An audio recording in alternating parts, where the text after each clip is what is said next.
Hi, the settings for the FM envelopes on the Digitone have been a source of confusion for me in the past. So I sat down with it today and I think I've got it all figured out now and thought I'd share. So I'm going to go over what everything does and I'm going to show you with some examples how I think these things can be put to good use. So let's start with page 1, which I think is pretty self-explanatory. We've got the two envelopes, one for operator A and one for operators B1 and B2, and the corresponding level controls on the right-hand side. They set the maximum amount of modulation, the peak level of the envelope, so to speak. So the level the attack stage rises up to before it goes back down to 0 or to whatever level the end stage of the envelope is set to. In this case, with the value of the end stage all the way up, it's just going to stay on whatever value I have the level set to after completing the attack and decay stage. If I change the shape of the envelope, we can hear the FM modulation amount following the envelope. Now here I've got the end stage somewhere in the middle, so the envelope's going to end on some value between 0 and what the level dial is set to. If I set the end stage to 0, it's going to go back down to 0. For envelope 2, this works a little bit different. The envelope itself is exactly the same, but it's not just increasing the level of both operators simultaneously. It goes through a curve of different mix ratios between the levels of the two operators. I'm going to set the ratios of the two operators B1 and 2 to very different values so it's easier to demonstrate. One very high and one very low. Now, at first, by increasing the level, we're increasing the level of operator B1. That's the low one, until it reaches its maximum. Next, the level of operator B1 will decrease again and the level of operator 1 will increase, until operator B2 reaches its maximum.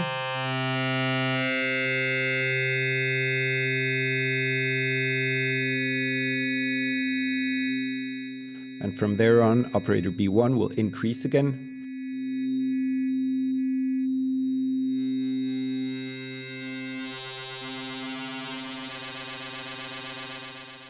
Until we end up with both at their maximum level. So let's move on to the second page. And let's maybe first talk about the phase re-trigger setting on the top right here. This lets you choose whether you want to re-trigger the wave of a operator whenever a node gets triggered or not. With the phase re-triggering turned off, a node doesn't necessarily start with the wave at a 0 crossing. If I have the attack time of the amp envelope set to 0 and turn the re-triggering off, you can hear that introduces some clicking to the sound, which I think is seldom desirable. If I turn it back on, the clicking disappears. In addition to re-triggering the phase of all of the operators or none, we have the options to only re-trigger operators C, operators A and B, or operators A and B2.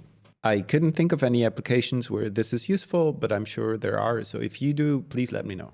Then there's a delay setting for the envelope of operator A and for the envelope of the B operators. What this does is it delays the starting point of the envelope. We can see this here, and if I turn the attack value back to 0, we can easily hear it too. The FM modulation comes in a little bit delayed. This delay setting luckily is synced to the tempo. If I set it to 16, this should be equal to a 8th note. So I'm going to punch in a sequence here so we're able to hear this. And if I were to slow this whole thing down, the neat thing here is that it's still going to stay in sync with the tempo. So that's really cool, I think, because it allows us to create rhythm with this delay setting. Check out, for example, this really simple bass sound I've got here. And then I've got a pretty high but harmonic ratio on operator A. And I have its envelope delayed by 1/8 note. So if I dial up the level, we get this kind of third coming in a little bit delayed, but in sync with the tempo. Have a listen to what it sounds like within the sequence. It's kind of like having two voices, but there's really just one.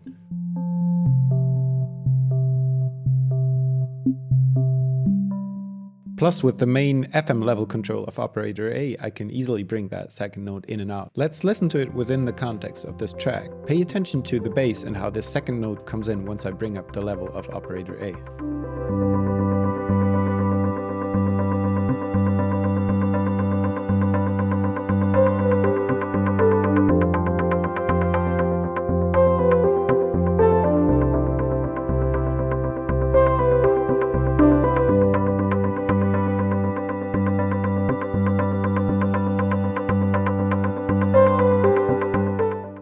This delay setting I think is also very cool for pads developing over time. So what I could do is just delay one of the two FM envelopes so we get more movement in the sound over a longer period of time.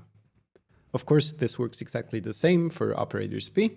Check out, for example, this pad I've got here. Here I have the envelope of operators B delayed. So you can hear this low harmonic content not coming in until quite a while after I first pressed the keys. Let's move on to this next setting, a trigger on-off switch for both envelopes. What this does is it toggles between a trigger and a gate. If it's turned off, it behaves like a gate. We can see that this introduces a sustain stage to the envelope. I'm gonna dial back the delay here and make this a little bit shorter. So what this does is for as long as I'm holding a key, I'm gonna stay on the peak amount of FM modulation once I get there.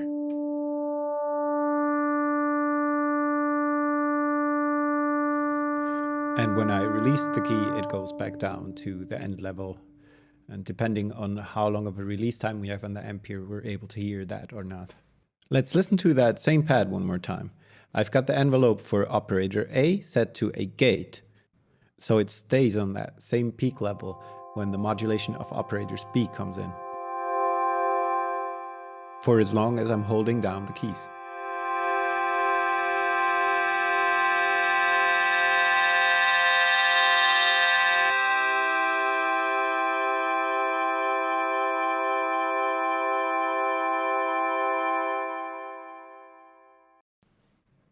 And then lastly, we've got those two reset on-off switches for both envelopes. They let you choose whether or not you want the envelopes to reset every time they get re-triggered. This means if we're like halfway through the envelope and the note gets re-triggered, do we want the envelope to start at 0 or at whatever point we were at in the previous envelope? This, I think, is mostly useful for fast sequences with the many notes, or I'm going to turn on the arpeggiator here to demonstrate. Now, the behavior of this setting was for me by far the trickiest to wrap my head around. I think largely because it also depends on the usage of voices. So what I'm also going to do here is go to the voice menu and turn on the reuse switch, which means the same note is going to use the same voice all the time. This is going to simplify things at least a little bit. You can see that up top on the display here, voice 2 gets re-triggered constantly. You could also easily hear that each note sounded exactly the same with the reset setting turned on. By turning it off, each time the note gets re-triggered, the envelope starts where it was previously at, leading to a gradual increase in the amount of FM modulation. It's kind of like having an LFO with a ramp up shape on the FM level of operator A, but without having to waste an LFO on this. Apparently, having the trigger setting turned off leads to an increase of the time it takes the envelope to reach its maximum value. To be honest, I couldn't really figure out why, but here's what it sounds like with the trigger setting set to on. Here, the envelope goes to max a lot quicker, much like if it were just a sustained note. An important thing to keep in mind here is that if there's not enough time in between notes for the envelope to go through its decay stage, it's never going to go back down to 0. So if I decrease the decay time, it should snap back to 0 once it has reached the end of the attack stage. Obviously, it will never go below whatever the end stage is set to. Now, also kind of cool, even though pretty unpredictable, is that if I use multiple voices, for example, if I lock 3 voices to this track, the ARP's going to go through all 3 voices, and each of the voices seem to have their own cycle of the envelope. So here in the beginning, they all kind of line up nicely. But after a while, they usually start to offset, giving us interesting rhythms. The same thing also happens when there are no voices locked to a track and it's sharing voices with other tracks. Then I think there's really no predicting of what's going to happen.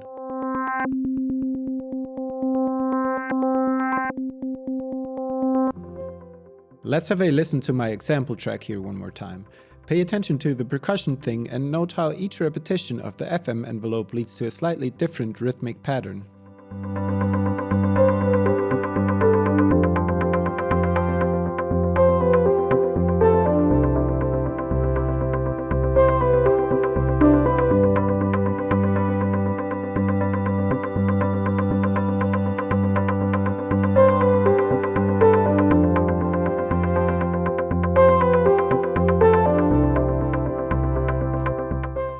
So yeah, that's all the settings for the FM envelope on the Digitone.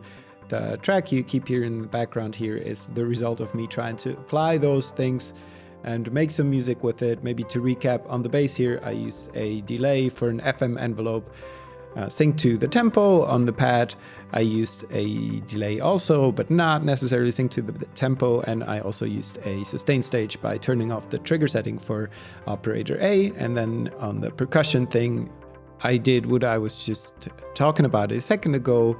I turned off the reset setting for the envelope of operator A, resulting in some interesting and unpredictable rhythm patterns for my percussion synth here. And for the sake of completeness, my lead sound here, there's no special envelope stuff going on. It's just a sound I like, and I thought it fit in well with the rest of the track. If you like what you hear, you're welcome to stick around for a little bit, keep listening, and either way, I would like to thank you a lot for watching.